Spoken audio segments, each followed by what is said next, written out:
Hello दोस्तों। आज मैं हूं लाखन सिंह कोसरिया, आपके सामने पीएटी की पाठशाला में आपका स्वागत है। आज हम लोग क्लास में जो पढ़ने वाले हैं उसमें पढ़ेंगे स्मॉल इंटेस्टाइन के बारे में, क्योंकि इसके पहले हम लोगों ने स्टमक को फुल फुल डिटेल के साथ स्टडी कर लिया है। उसके पहले माउथ, इसोफेगस और जितने भी रूमिनेंट, नॉन रूमिनेंट, इस सब के बारे में पढ़ लिया है। अगर आप लोगों ने इस वीडियो को नहीं देखा है तो इसके पहले की वीडियो अवश्य देखिए। आज हम लोग जो बात करेंगे वो स्मॉल इंटेस्टाइन, लार्ज इंटेस्टाइन और जो उसके आगे के प्रोसेस हैं डाइजेस्टिव सिस्टम में, उसके बारे में बात कर रहे हैं। ठीक है, तो चलिए देखते हैं। यहाँ पे हम आज डाइजेस्टिव सिस्टम की बात कर रहे हैं।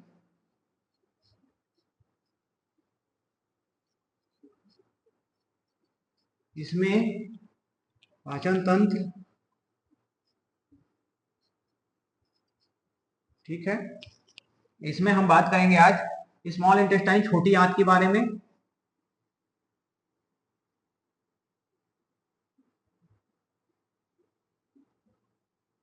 ठीक है, इसी की बात करना है, या फिर छोटी आंत कहते हैं इसको हिंदी में। चलिए आज इसके बारे में डिटेल देखते हैं, क्योंकि पेपर में इससे भी क्वेश्चन बनता है। ठीक है, तो पहला, ये जो होता है छोटी आंत, एक ओर से ये एबोमेजम से, देखिए यहां से, जैसे ये उस दिन डायग्राम बनाया मैंने इसके पहले क्लास में, ऐसे करके, ये ऐसे करके ऐसे था, और यहां से ऐसे ऐसे, तो ये जो भाग था ये ऐसे आगे बढ़कर ये जहां पे जुड़ती है, ठीक है, इस स्थान को जुड़ती है, और यहां से छोटी आंत ऐसे स्टार्ट होती है। तो इस स्थान को क्या कहते हैं? पाइलोरस। पाइलोरस कहा जाता है। क्या कहा जाता है? पाइलोरस कहा जाता है। पाइलोरस, या फिर यहाँ पे जो वाल्व प्रेजेंट होता है उसे पाइलोरस वाल्व कहा जाता है। तो ये हो जाता है आपका एबोमेजम,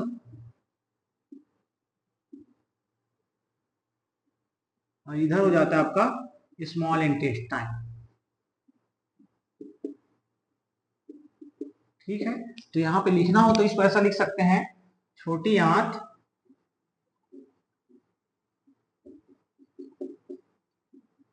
एक सिरा से एबोमेजम व दूसरी ओर से इस पर क्या पाया जाएगा? इसके बाद लार्ज इंटेस्टाइन पाया जाएगा यहाँ पे।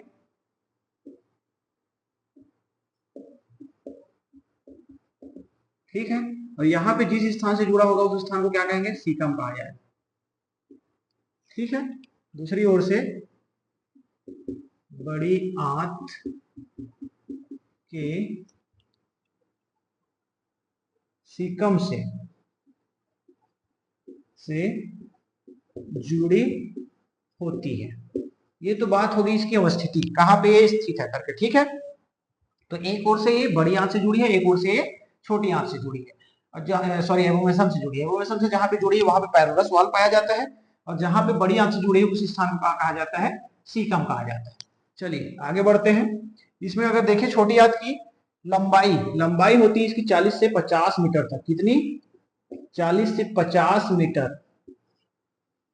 फिर भी इसको छोटी आंत कहा जाता है, क्योंकि हम जो क्लासिफिकेशन किया गया है आंतों का, वो इसकी लंबाई के आधार पर ना करके इसकी मोटाई के आधार पर किया गया है। क्योंकि ये पतली नलिका होती है, और ये जो बड़ी आंत होती है वो बड़ी नलिका होती है। ठीक है, इसका व्यास ज्यादा होता है, इसका व्यास कम होता है। इसी के आधार पर इसकी लंबाई कम होती है, 7 मीटर तक होती है, इसकी लंबाई 50 मीटर तक है। फिर भी इसको छोटी आंत कहते हैं, क्योंकि इसकी, हम लोग इसको जो क्लासिफिकेशन किए हैं उसको मोटाई के आधार पर किए हैं, ना कि लंबाई के आधार पर। ठीक है, छोटी आंत में एक महत्वपूर्ण संरचना पाई जाती है, याद रखिएगा। छोटी आंत में एक महत्वपूर्ण संरचना पाई जाती है जिसे विलाई कहते हैं। क्या कहते हैं? विलाई कहते हैं। विलाई कहा जाता है। ठीक है, ये पार्ट अलग है, इधर का है, याद रखिएगा। विलाई कहा जाता है। इसका मुख्य कार्य क्या करना है? विलाई का मुख्य कार्य है एब्जॉर्प्शन। बचे हुए भोजन का क्या करता है, ये एब्जॉर्प्शन का कार्य करता है। ठीक है, बचे हुए भोजन का अवशोषण कहां पे होता है, तो छोटी आंत में होता है। कौन करता है, तो विलाई करता है। ठीक है, बचे हुए भोजन का अवशोषण कहां होता है, क्वेश्चन आता है तो आप देखेंगे स्मॉल इंटेस्टाइन में होता है, पर अवशोषण कौन करता है, तो विलाई करता है। ठीक है, और ये जो संरचना होती है विलाई, ये जो होती है उंगली की समान संरचना दिखती है, ऐसे छोटे छोटे ऐसे ऐसे जुड़ा रहता है। ठीक है, इसके आंतरिक भाग में होता है। किसके आंतरिक भाग में होता है, स्मॉल इंटेस्टाइन के आंतरिक भाग में ऐसे जुड़ा रहता है, उंगली की समान संरचना।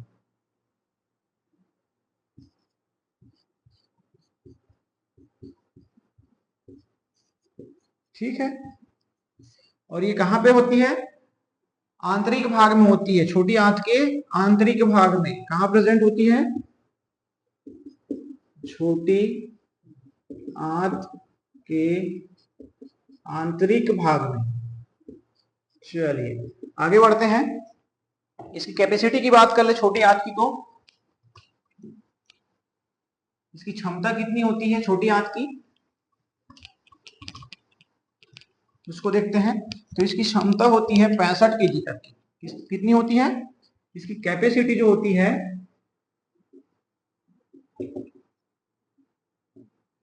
65 केजी, किसमें, काऊ में, और 9 केजी तक का होता है बकरी में। कितने, किसमें, बकरी गोट में। ठीक है, चलिए आगे बढ़ते हैं।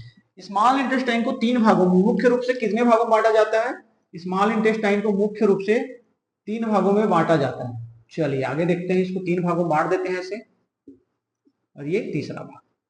तो पहला डुओडेनम कहलाता है, डिओडेनम। ठीक है, हिंदी में भी इसको डिओडेनम ही कहा जाता है, याद रखिए। दूसरा होता है जेजुनम,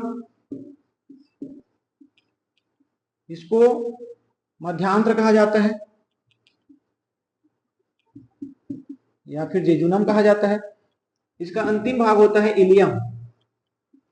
ठीक है, इसका अंतिम भाग क्या होता है, इलियम होता है। इसको इलियम ही कहते हैं, या फिर इसे अंतिम पार्ट मान लो।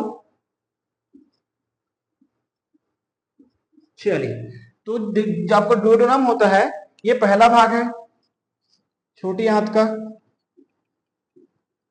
छोटी आंत का प्रथम भाग है, फर्स्ट पार्ट है। ये छोटी आंत का मिड वाला पार्ट है, मध्यम भाग है, मध्यम का भाग। ठीक है, ये छोटी आंत का अंतिम भाग,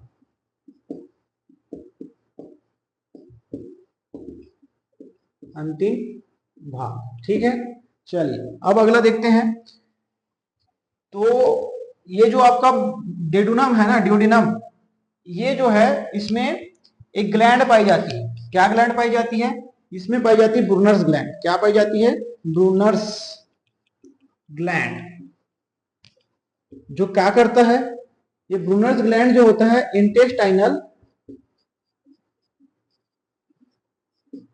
इंटेस्टाइनल जूस का सिक्रेशन करता है। ठीक है, स्त्रवण करता है, इंटेस्टाइनल जूस का स्त्रवण करता है। कौन करता है, ब्रूनर्स ग्लैंड। कहां से होती है, डुओडेनम से। एक और पाया जाता है, सॉरी, ये जो ब्रूनर्स ग्लैंड है, ये इंटेस्टाइनल जूस का जो सिक्रेशन करती है, इसी से ही आपका पेनक्रियाटिक जूस,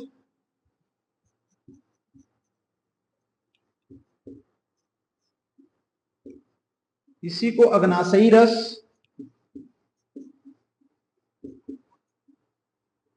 अग्नाशयी रस स्त्रवण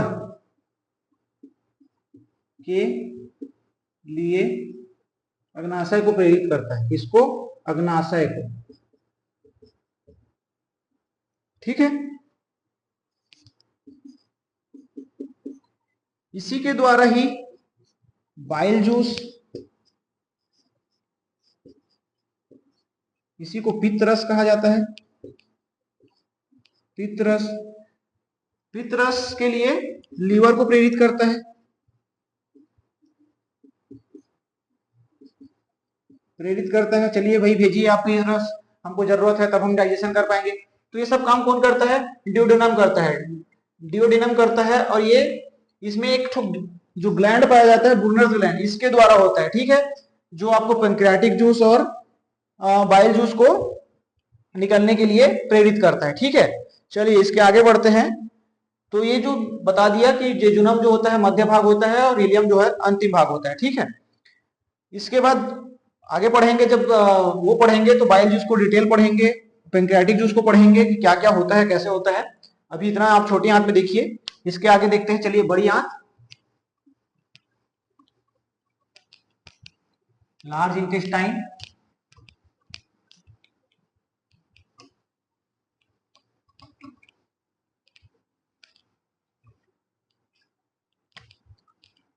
यहां पे देखिए लार्ज इंटेस्टाइन,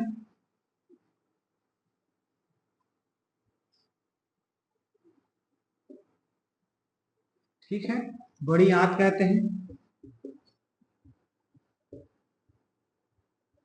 चलिए इसकी बात करें तो बड़ी आंत जहां पे यहां से ऐसे जैसे जुड़ा हुआ था ये अभी, यहां से छोटी आंत ऐसे जुड़ गया, तो इसे क्या कह रहे थे अपन? सीकम कह रहे थे। इधर आपका सीकम पहला, बड़ी आंत का पहला पार्ट, उसके बाद आता है यहां से ऐसे जो बड़ा हुआ, इसे कहेंगे कोलन, और इसके आगे जाएंगे तो ऐसे करके यहाँ पे रहेगा आपका रेक्टम। तो बड़ी आंत को भी 3 भागों में बांटा जा सकता है, ठीक है। चलिए इसकी बात करेंगे, पहले इसकी बात कर लेते हैं। इसकी लंबाई कितनी होती है? तो इसकी लंबाई होती है आपकी 10 से 11 मीटर तक, ठीक है, 10 से 11 मीटर तक। इसका व्यास होता है 8 इंच तक। कितना होता है? व्यास जो होता है इसका 8 इंच तक हो सकता है, ठीक है। इसी के आधार पर इसको बड़ी आंत कहा जाता है। इसकी संग्रहण क्षमता,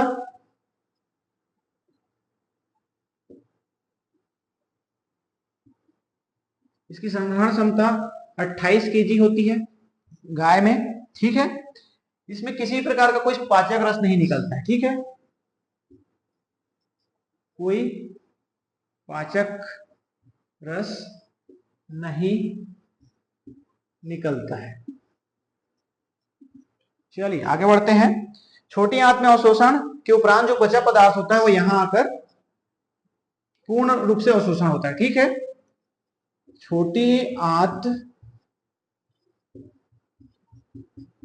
के अवशोषण के उपरांत बचा हुआ भाग, इसको याद रखिए, स्मॉल इंटेस्टाइन जहां से जुड़ा है वो है ये, ठीक है। बचा हुआ भाग यहां पर पूर्ण रूप से अवशोषित होती है, ठीक है।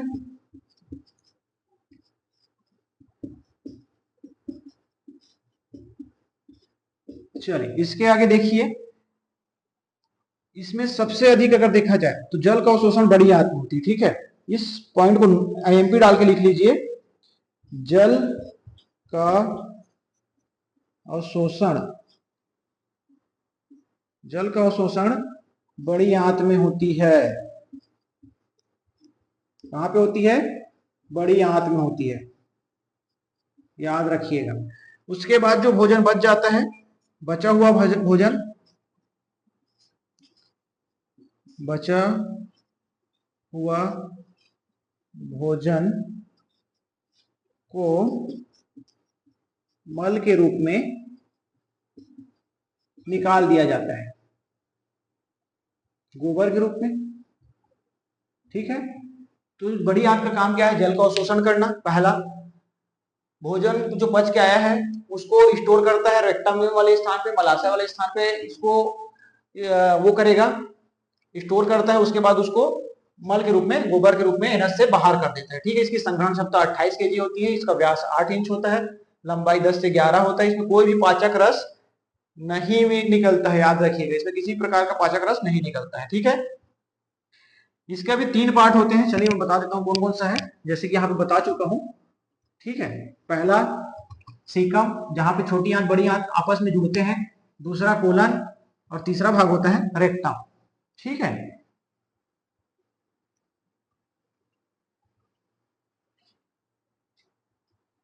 चलिए ये आपका इसको भी मिटा ही देते हैं। बड़ी आंत के 3 पार्ट है, कितना है? 3 पार्ट। इसकी भी बात करें तो इसमें भी 3 पार्ट है। पहला आपका है सीकम, दूसरा आपका है कोलन, और तीसरा आपका है रेक्टम। सीकम जहां पे स्मॉल इंटेस्टाइन और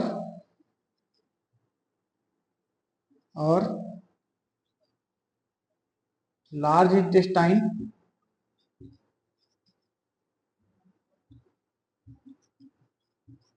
आपस में जुड़ते हैं।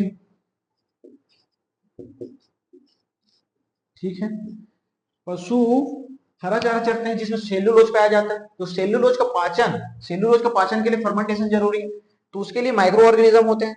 तो वो कहाँ पे होता है? सेल्यूलोज का जो पाचन होता है, जितने भी रूमिनेंट टाइप के पशु है ना, उसका यहीं पे होगा। ठीक है, याद रखिएगा, जितने भी सीकम में होता है, तो ये सेल्यूलोज की पाचन में हेल्प करता है। हेल्प कैसे करता है? तो हेल्प करता है फर्मेंटेशन, किण्वन के द्वारा।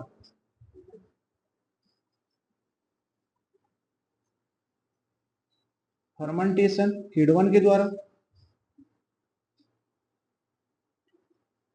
किण्वन द्वारा। इसमें माइक्रो ऑर्गेनिज्म जितने होंगे सिम्बायोटिक, वो सब रहते हैं। ठीक है, माइक्रोबियल फर्मेंटेशन के द्वारा, ये कह लो माइक्रोबियल फर्मेंटेशन के द्वारा, इसमें माइक्रो ऑर्गेनिज्म पाए जाते हैं।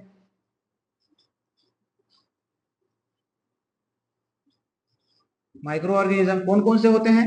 तो माइक्रो ऑर्गेनिज्म इसमें बैक्टीरिया, सिम्बायोटिक बैक्टीरिया कह दो, सिम्बायोटिक बैक्टीरिया, और प्रोटोजोआ पाए जाते हैं।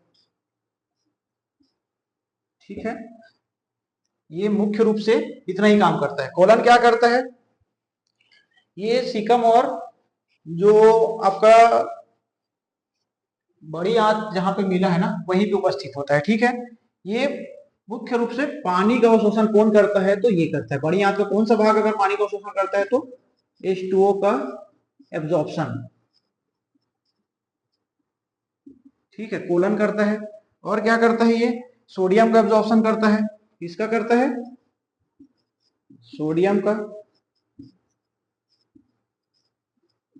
ठीक है, रेक्टम क्या करता है? तो रेक्टम क्या है? डाइजेस्टिव सिस्टम का अंतिम भाग है, और ये डाइजेस्टिव सिस्टम का अंतिम भाग है, और ये मल को बाहर करने का कार्य करता है। ठीक है, मल को बाहर करने का कार्य करता है। चलिए, ये तो हो गया आपकी प्राइमरी जो डाइजेस्टिव सिस्टम है, उसके बारे में हम लोग बात कर रहे थे आज, और प्राइमरी डाइजेस्टिव सिस्टम यहाँ पे आपका खत्म होता है। इसके बाद हम बात करेंगे सेकेंडरी डाइजेस्टिव सिस्टम के बारे में। ठीक है, उससे पहले कुछ फैक्ट देख लेते हैं प्राइमरी डाइजेस्टिव सिस्टम से, जो आपके एग्जाम में डायरेक्ट पूछे जा सकते हैं, जो लगता है कि ये आ सकता है, इसलिए इसको ऐसे बनाया गया है। ठीक है, तो digestive system, primary digestive system के इंपॉर्टेंट फैक्ट है ये। पहला, पूरे जो डाइजेस्टिव सिस्टम होता है उसमें छोटी आंत, बड़ी आंत और रूमेन का कितना भाग होता है, ये देख लेते हैं। तो पूरे पाचन तंत्र में, पूरे पाचन तंत्र में रूमेन, याद करना, 53% था। छोटी आंत स्मॉल इंटेस्टाइन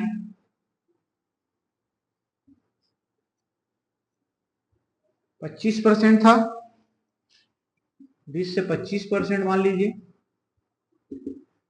और आपका जो लार्ज इंटेस्टाइन है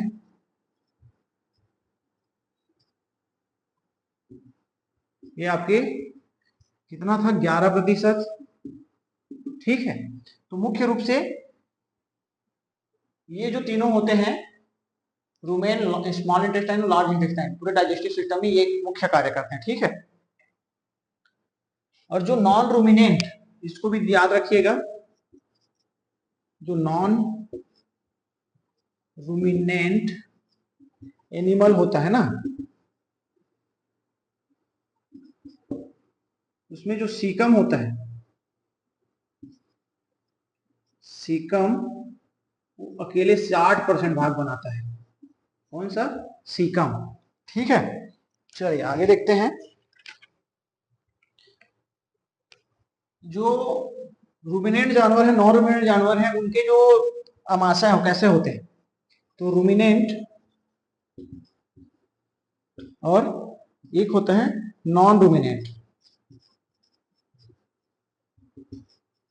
ठीक है, चलिए, तो इसमें जो आमाशय होगा वो प्रीगेस्ट्रिक टाइप का होता है। इसका आमाशय कैसा होता है? प्रीगेस्ट्रिक।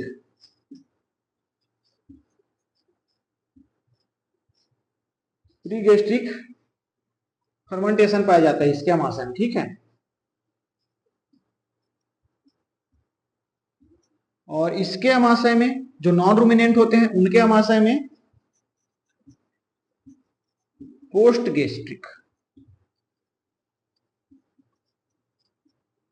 फर्मेंटेशन पाया जाता है। ठीक है, चलिए आगे बढ़े। तो चारा को, इसको मिटा देता हूं,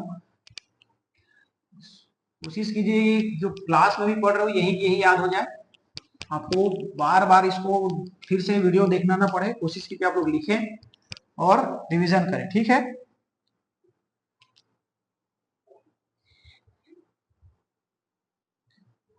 तो जो चारा को उतरने के लिए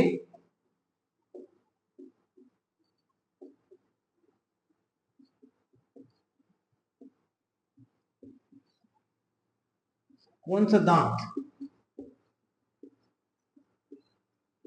दांत जिम्मेदार है, तो इसके लिए आप याद करेंगे इंसाइजर दांत। कौन सा?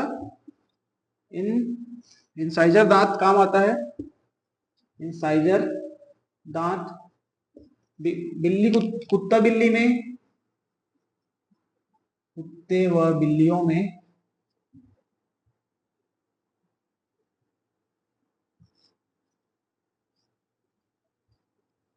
बिल्लियों में कैनाइन कैनाइन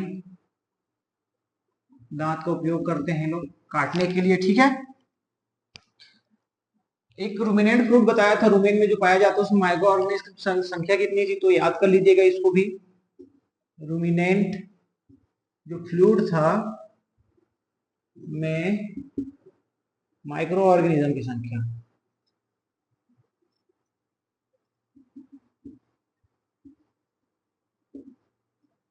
ये कितनी थी, तो 10 के घात में कितनी थी, 8 पर ml। याद है, मैं बता चुका हूं इसको, इस सब चीजों को बता चुका हूं, एक बार और लिखवा रहा हूं, ध्यान दीजिएगा। ठीक है,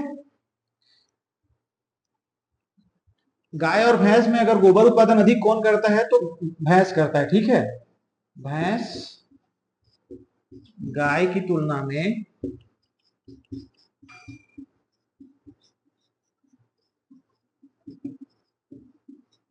अधिक गोबर का उत्पादन करती है।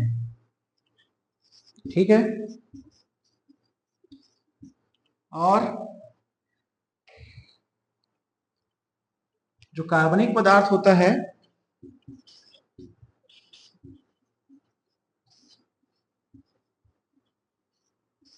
या ऑर्गेनिक मैटर कहा जाए,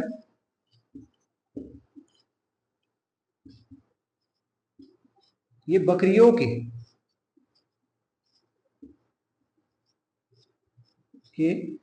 जो मल होता है, गोबर होता है, अधिक वह मुर्गी में, जो मुर्गी की विष्ठा होती है, में सर्वाधिक होती है। ठीक है, चलिए आगे बढ़ते हैं। इसमें देख लेते हैं कि उल्टी कौन कौन सा जानवर करता है। आप लोग देखे हैं, तो जो नॉन रूमिनेंट पशु है ना, वही उल्टी कर सकता है। जो रूमिनेंट पशु है वो उल्टी नहीं कर सकते। तो उल्टी जो है संरचनात्मक क्रिया है। उल्टी जो होता है ये रचनात्मक क्रिया है।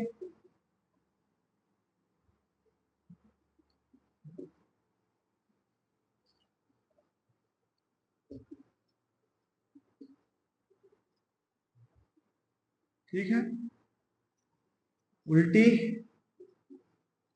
नॉन रूमिनेंट ही कर सकते हैं, पशु ही करते हैं। ठीक है, रूमिनेंट जो होते हैं वो नहीं कर सकते।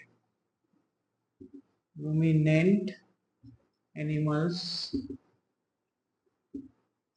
उल्टी नहीं कर सकते। ठीक है,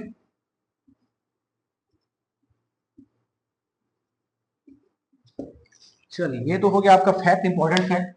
इसके बाद हम लोग देखेंगे जितने भी आपके ग्लैंड्स, मतलब एसेसरी डाइजेस्टिव सिस्टम जो है या सेकेंडरी डाइजेस्टिव सिस्टम है, उसके बारे में पढ़ेंगे। ठीक है, उसमें कौन कौन सा ग्लैंड है, क्या क्या कार्य करता है, ये सब देखेंगे। तो चलिए इसको स्टार्ट करेंगे।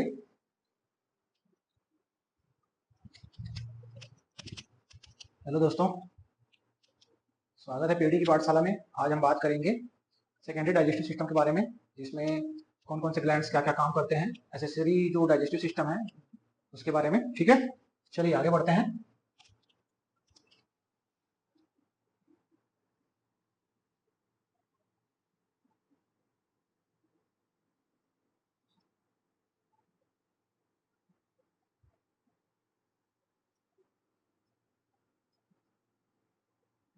ठीक है, तो डाइजेस्टिव सिस्टम में सेकेंडरी बात करेंगे तो इसमें क्या क्या आता है, जैसे कि आपका माउथ, टंग। ठीक है, माउथ, टंग, ग्लैंड्स। मुख्य रूप से हम ग्लैंड्स की बात करेंगे आज। इसमें कौन कौन से ग्लैंड्स हैं, जिसमें सलाइवरी ग्लैंड, लार ग्रंथि जिसको कहा जाता है। ठीक है, दूसरा पैंक्रियाटिक, पैंक्रियास। तीसरा आपका लीवर। ठीक है, इन सब की बात करेंगे। ये पैंक्रियाटिक जूस, इसको अग्नाशय कहते हैं। ठीक है, इसे यकृत कहा जाता है। तो कौन कौन सा ग्लैंड क्या क्या कार्य करता है, मुख्य रूप से आज इसी के बारे में बात करेंगे। तो सबसे पहले हम ग्लैंड को समझ लेते हैं। What is gland? ग्लैंड होता क्या है? Gland, what is gland? तो group of cell is known as gland. कोशिकाओं के समूह को, कोशिकाओं के समूह को ग्लैंड कहते हैं, या फिर इसी को ग्रंथि कहा जाता है। ठीक है, इसी को क्या कहते हैं? ग्रंथि कहा जाता है। चलिए, तो ये जो ग्लैंड्स होते हैं ये दो प्रकार के होते हैं। कितने प्रकार के होते हैं? दो प्रकार के, दो टाइप के होते हैं। ठीक है, पहला जो होता है एक्सोक्राइन ग्लैंड कहते हैं, एक्सोक्राइन ग्लैंड कहते हैं। और जो दूसरा होता है उसे एंडोक्राइन ग्लैंड, एंडोक्राइन ग्लैंड कहा जाता है।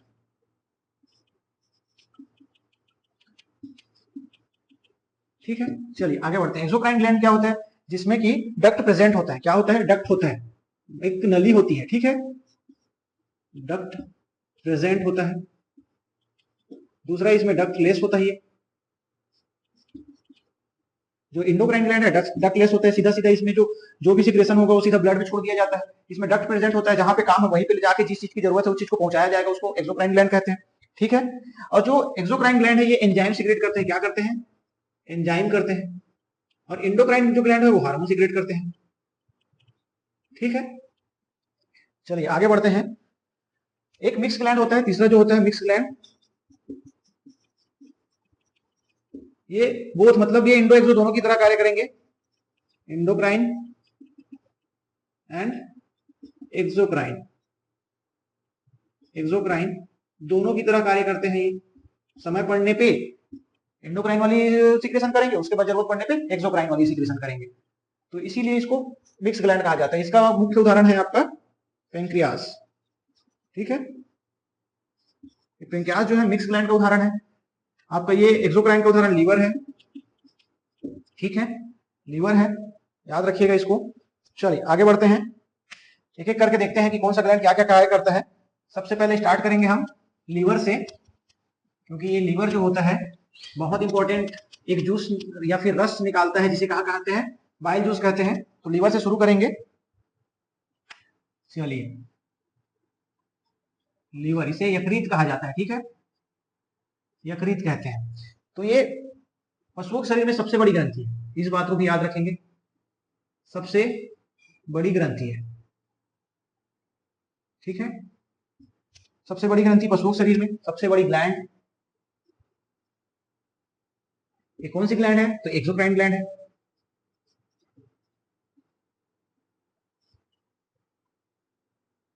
ठीक है। ये कौन सी ग्लैंड है? तो एक्सोक्राइन ग्लैंड है। ये क्या छोड़ती है, क्या निकालती है? तो बाइल जूस निकालती है, ठीक है।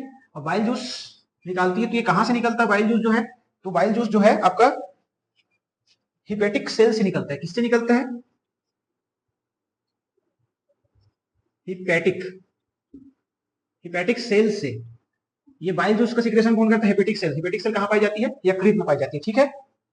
ये बाइल जूस का कलर क्या होता है? तो इसका जो कलर होता है ये ग्रीनिश येलो, हरा पीला रंग का होता है, ठीक है, हरा पीला रंग का होता है। इसका जो पीएच होता है क्षारीय प्रकृति का होता है। बाइल जूस के बारे में बात कर रहा हूं मैं। पीएच कितना होता है? सॉरी 7.8 से 8 तक होता है, 8.0 क्षारीय प्रकृति का होता है। इसका जो हरा पीला रंग है ये क्यों होता है? तो इसमें दो वर्णक पाए जाते हैं, अकार्बनिक पदार्थ होते हैं वो, ठीक है, एक बिलीरुबिन, एक बिलीवर्डिन। ये दोनों क्या हैं? अकार्बनिक पदार्थ हैं,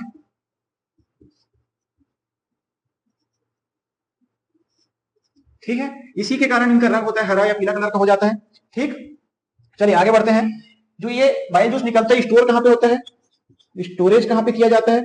तो इसके लिए गाल ब्लैडर नाम की एक संरचना पाई जाती है यकृत में, गाल ब्लैडर,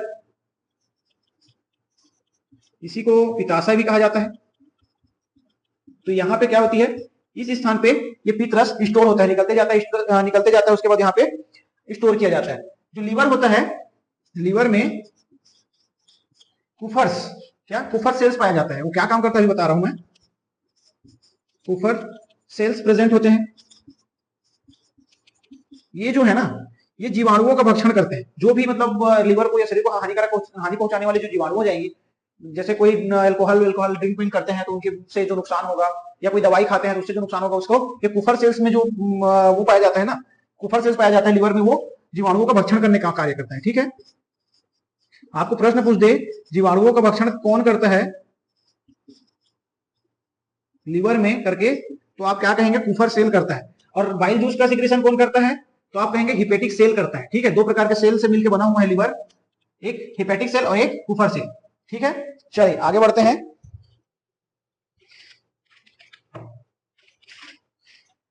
ये जो लीवर होता है इसका वेट, अगर मैं गाय में बात करूं तो इसका वेट जो होता है 4 से 10 केजी तक, ठीक है, 4 से 10 केजी। या फिर एवरेज की बात करूं मैं, इसकी एवरेज की बात करूं तो ये 5.9 केजी का होता है, ठीक है। इसीलिए ये सबसे बड़ी ग्लैंड है। क्या है? ये सबसे बड़ी ग्लैंड है। कारण है इसका कि ये इतनी बड़ी है, देखिए 4 किलो 6 किलो का है, एवरेज भी ले तो, ठीक है। चलिए आगे बढ़ते हैं।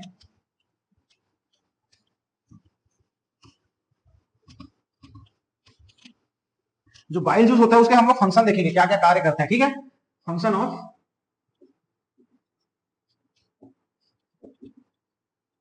बाइल जूस, पित्तरस के कार्य, इसके पित्तरस के कार्य। सबसे पहला कार्य क्या करता है ये? तो इसका सबसे पहला कार्य है इमल्सिफिकेशन ऑफ फेट।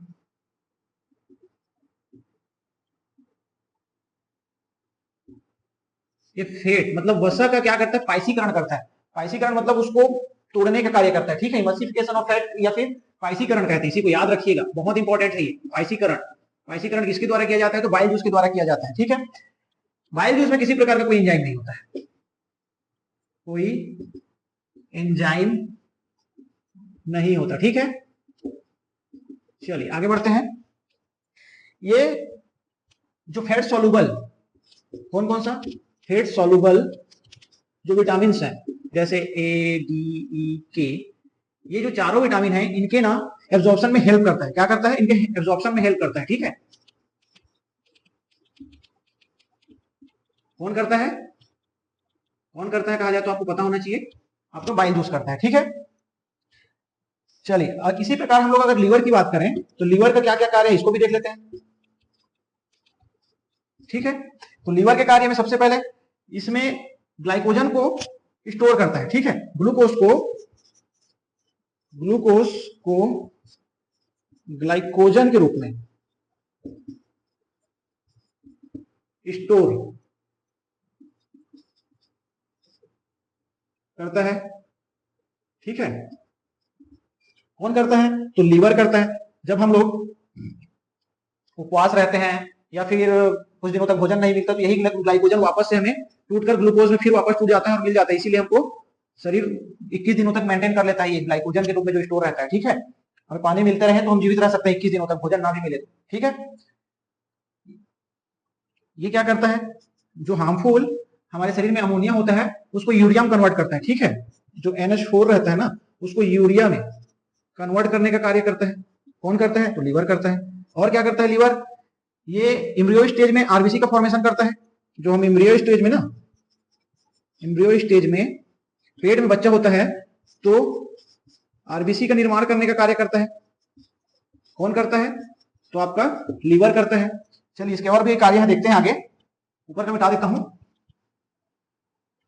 और क्या क्या कार्य करता है, और क्या क्या कार्य करता है। तो ये लीवर को बचाने के लिए कुफर सेल होते हैं, बता चुका हूं। लीवर को प्रोटेक्ट कौन करता है, तो इसके लिए आपके पास कुफर सेल है। कुफर सेल ये क्या कार्य करता है, एल्कोहल के डाइजेशन में हेल्प करता है।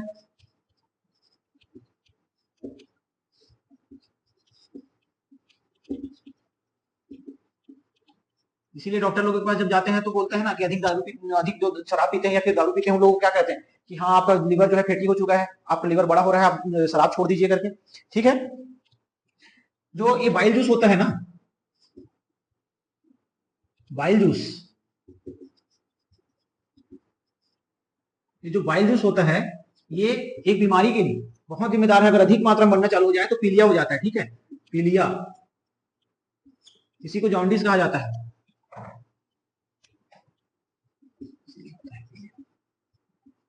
क्या कहा जाता है, जॉन्डिस कहा जाता है। तो पीलिया हो जाता है अधिक सिक्रेशन से, किससे, अधिक स्त्रवण हो जाए ना, अधिक स्त्रवण हो जाए तो फिर पीलिया हो जाता है, ठीक है। चलिए ये तो हो गया लीवर और बाइल जूस का। अगला देखते हैं स्लाइवरी ग्लैंड। स्लाइवरी मतलब लाल ग्रंथि। लाल ग्रंथि की संख्या कितनी होती है, कहाँ कहाँ होती है, इसको थोड़ा सा डिटेल बता दिया हूं मैं, फिर भी अभी और बता देता हूं कितनी होती है, कहाँ कहाँ होती है, ठीक है। तो ये देखिए लाइवरी ग्लैंड, इसी को क्या कहते हैं आप, इसी को कहते हैं लार ग्रंथि, ठीक है। लार कहां से, स्लाइवरी ग्लैंड से निकलती है। ये क्या सिक्रेशन करती है, लार का स्त्रवण करती है। लार में 98% तक पानी होता है, कितना होता है, 98% तक पानी होता है, ठीक है, वाटर होता है। चलिए आगे बढ़ते हैं। तो लार स्लाइवरी ग्लैंड जो है ये 3 पेयर होता है, 3 पेयर, ठीक है। तीनों पेयर का नाम लिखता हूं, पैरोटिड, पैरोटिड, पैरोटॉइड, पैरोटिड है, ठीक है, पैरोटिड ग्लैंड। दूसरा होता है सब मैक्सिलरी, इसी को सब मंडिबुलर भी कहा जाता है। ठीक है। अगला होता है सबलिंगुअल। देखिए ये 3 पेयर पाए जाते हैं। 3 पेयर मतलब सबकी संख्या कितनी होगी? 2 की संख्या में, ये भी 2 संख्या में होगी और ये भी 2 की संख्या में होगी। ये जो पैरोटिड है ये सबसे बड़ी होती है और कान के पास स्थित होती है, ठीक है। ये सबसे बड़ी होती है, सबसे बड़ी, और कान के पास स्थित होती है। उसी प्रकार सबलिंगुअल जो है, ये जो है सबसे छोटी होती है,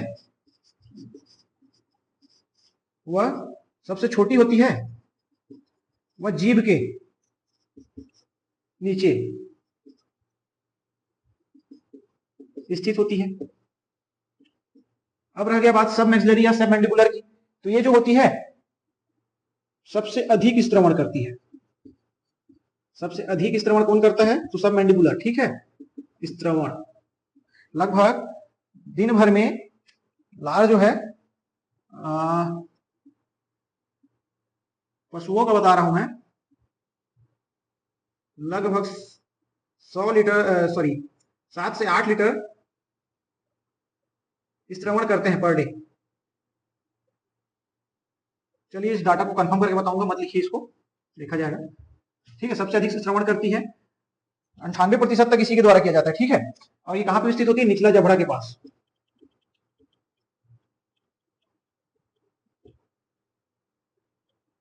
चलिए ये कहां उपस्थित होता है? निचला जबड़ा में उपस्थित होता है और सबसे अधिक श्रवण करती है, सब मैक्सिलरी, ठीक है। चलिए आगे बढ़ते हैं।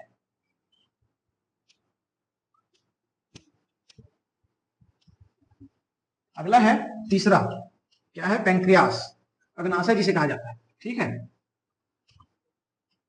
अगला क्या है? पैंक्रियास है, ठीक है। पैंक्रियास, इसी को अग्नाशय कहा जाता है। इसी को क्या कहा जाता है? अग्नाशय कहा जाता है। ये एक प्रकार का मिक्स ग्लैंड है। क्या है ये? मिक्स ग्लैंड है।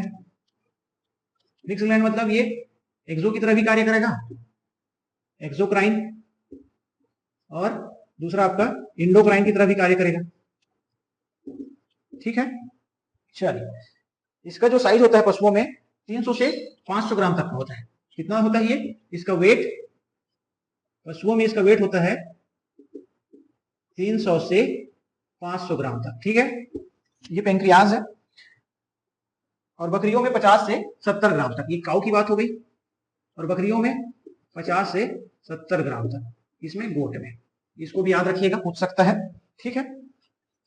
ये जो आपका एक्सोक्राइन पार्ट है, ये पैंक्रियाटिक जूस का सीक्रेशन करता है। इस पार्ट से क्या का सीक्रेशन होता है? इस पार्ट से पैंक्रियाटिक जूस निकलता है, ठीक है। चलिए पैंक्रियाटिक जूस कहां से निकलता है? तो एक्सोक्राइन पार्ट से निकलता है। और ये इसका जो पीएच होता है ना, पैंक्रियाटिक जूस का पीएच, ये लगभग 7 से 8 तक होती है, ठीक है। 7.5 से 8.0 तक इसका पीएच होता है, ठीक। ये क्या काम करता है? तो ये जो होता है न्यूट्रलाइज करता है, किसको? करने का, किसको? तो काइम को। काइम क्या है? जिस भोजन में फूड के साथ सलाइवा मिक्स होकर आया था स्टमक से, गैस्ट्रिक जूस मिलने के बाद भोजन को मैं बोला था कि हम क्या कहेंगे? काइम कहेंगे। और अगला भी टर्म यूज करेंगे तो काइम। तो ये काइम है, न्यूट्रलाइज करने काम करता है। एसिडिक होता था। कितना होता था इसका पीएच? 2.2 से 2.5 तक होता था, ठीक है। पैंक्रियाटिक जूस में ही, चलिए अभी एक्सोक्राइन ही पढ़ लेते हैं थोड़ा सा। पैंक्रियाटिक जूस में और क्या क्या पाया जाता है देख लेते हैं। इसमें कुछ एंजाइम्स पाए जाते हैं।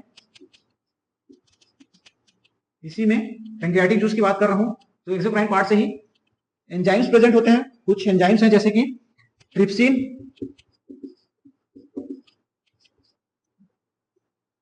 लाइपेज और आपका एमाइलेज, ठीक है। ट्रिप्सिन जो है प्रोटीन का पाचन करने कार्य करता है।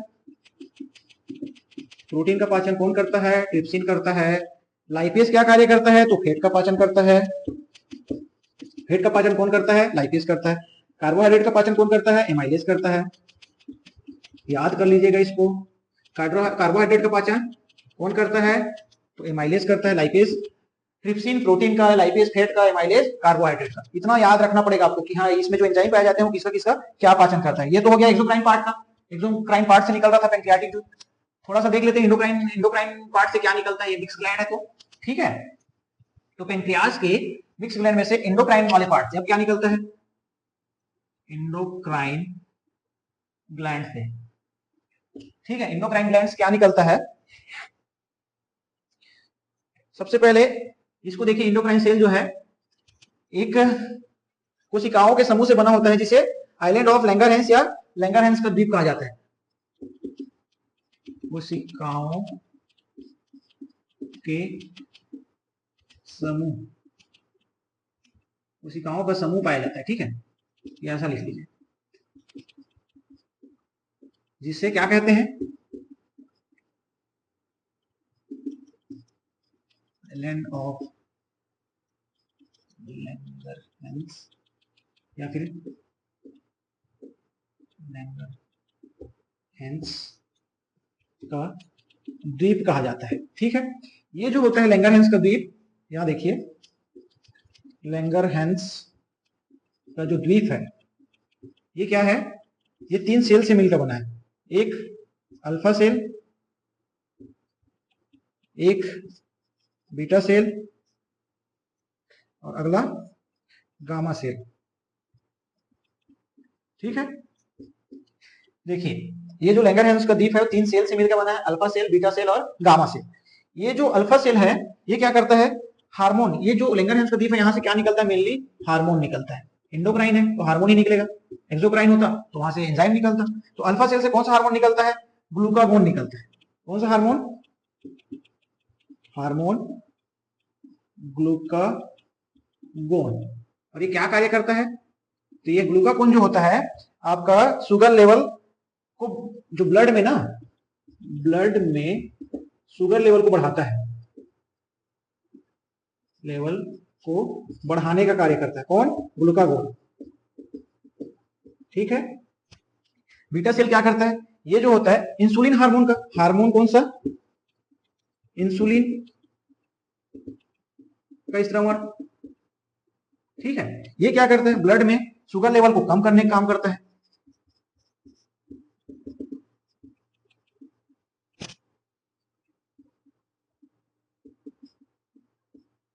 कौन करता है, इंसुलिन करता है। कहां से निकलता है, बीटा सेल से निकलता है। अल्फा सेल से क्या निकलता है, ग्लूकागोन निकलता है। ब्लड में क्या करता है, शुगर लेवल को कम करता है।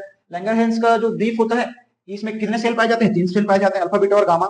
ठीक है, और जो गामा सेल है वो सोमेटोस्टेटिन, क्या नाम है, सोमेटोस्टेटिन, ये सोमेटोस्टेटिन नामक हार्मोन का स्त्रावण करता है। ठीक है, और ये जो होता है ये भी ब्लड में शुगर लेवल को बढ़ाता है।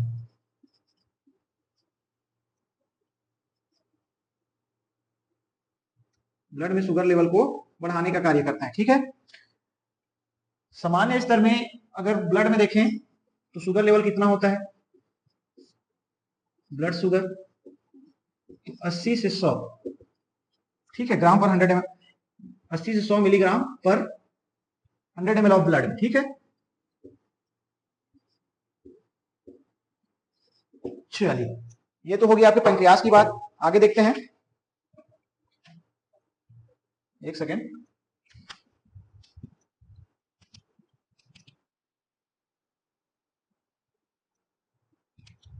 चलिए आगे बढ़ते हैं। पाचन किस तरह से होता है इसके बारे में थोड़ा सा देख लेते हैं फटाफट, क्योंकि क्लास ज्यादा लंबा नहीं करना है। ठीक है, पाचन कहाँ कहाँ पे होता है तो किस किस रूप में होता है, सटासट देख लेते हैं उसी को।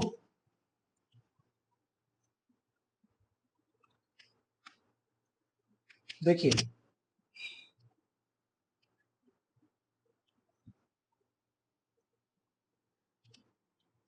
माउथ में अगर पाचन की बात करें तो जितने भी रूमिनेंट है इसमें नहीं होता। ठीक है, नॉन रूमिनेंट में, नॉन रूमिनेंट में एक एंजाइम पाया जाता है, इसमें क्या, टाइलिन एंजाइम पाया जाता है जो नॉन रुमिनेंट जो पशु है उसमें टाइलिन एंजाइम पाया जाता है जो इसमें स्टार्च का डाइजेशन करता है, पाचन करता है। ठीक है, ये तो हो गया माउथ की बात। इसी प्रकार हम अगर ट्रू स्टमक एबोमिज्म की बात करें, ट्रू स्टमक या इसी को एबोमिज्म कहते हैं, तो यहां पे जो प्रोपेप्सिन होता है ना, पहला प्रोपेप्सिन एसीएल मिलता है इसमें, तो किस में बदल जाता है? पेप्सिन में बदल जाता है। ठीक है, पेप्सिन में बदल जाता है। जो मिल्क होता है आपका, मिल्क, इसमें केसिन पाया जाता है। ठीक है, मिल्क में एक एंजाइम मिलता है सबसे पहले, रेनिन।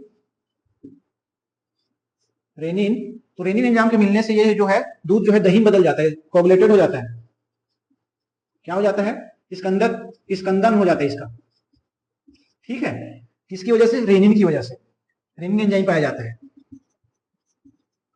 मिल्क में एक एंजाइम पाया जाता है केसिन, जिसकी वजह से दूध का रंग सफेद दिखता है।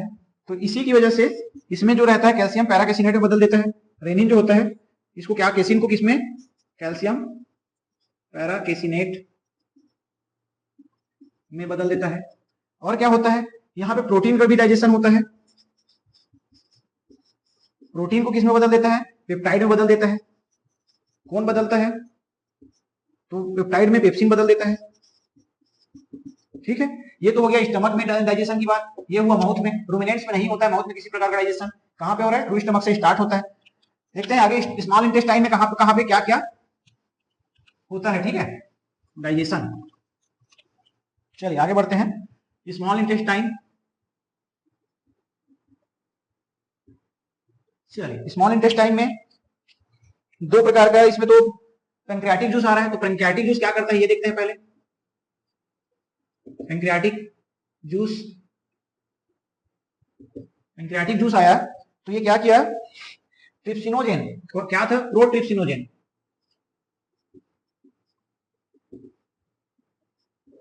इसको किस में बदल देता है? ट्रिप्सिन में बदल देता है।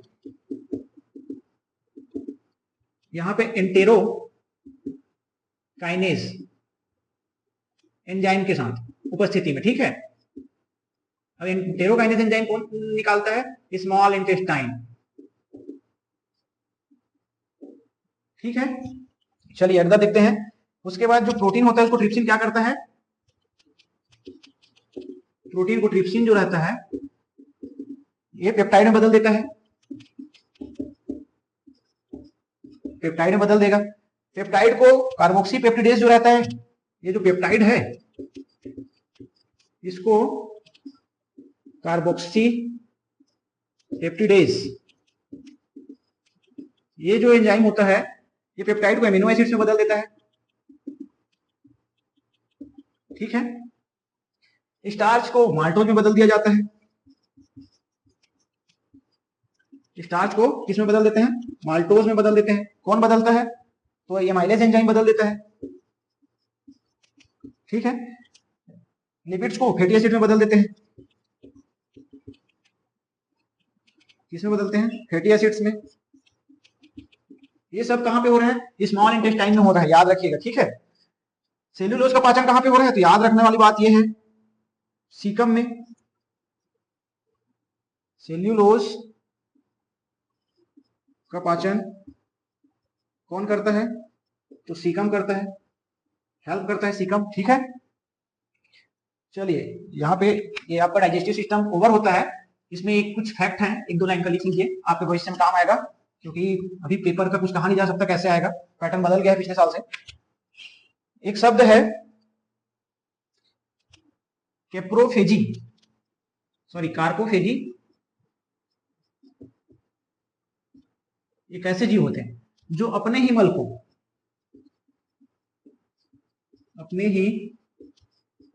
खाते हैं, अपने ही मल को खाते हैं, उसे क्या कहते हैं? कैप्रोफेजी कहते हैं। इसका उदाहरण है रेबिट। ठीक है, खरगोश, याद रखिएगा। चलिए यहाँ पे आपका डाइजेस्टिव सिस्टम का जो चैप्टर है वो खत्म होता है। इसके आगे पढ़ेंगे हम लोग रिप्रोडक्टिव सिस्टम, रेस्पिरेटरी सिस्टम और मिल्क सेक्रेशन सिस्टम। चलिए क्लास में बनी रहिए और पढ़ते रहिए। धन्यवाद।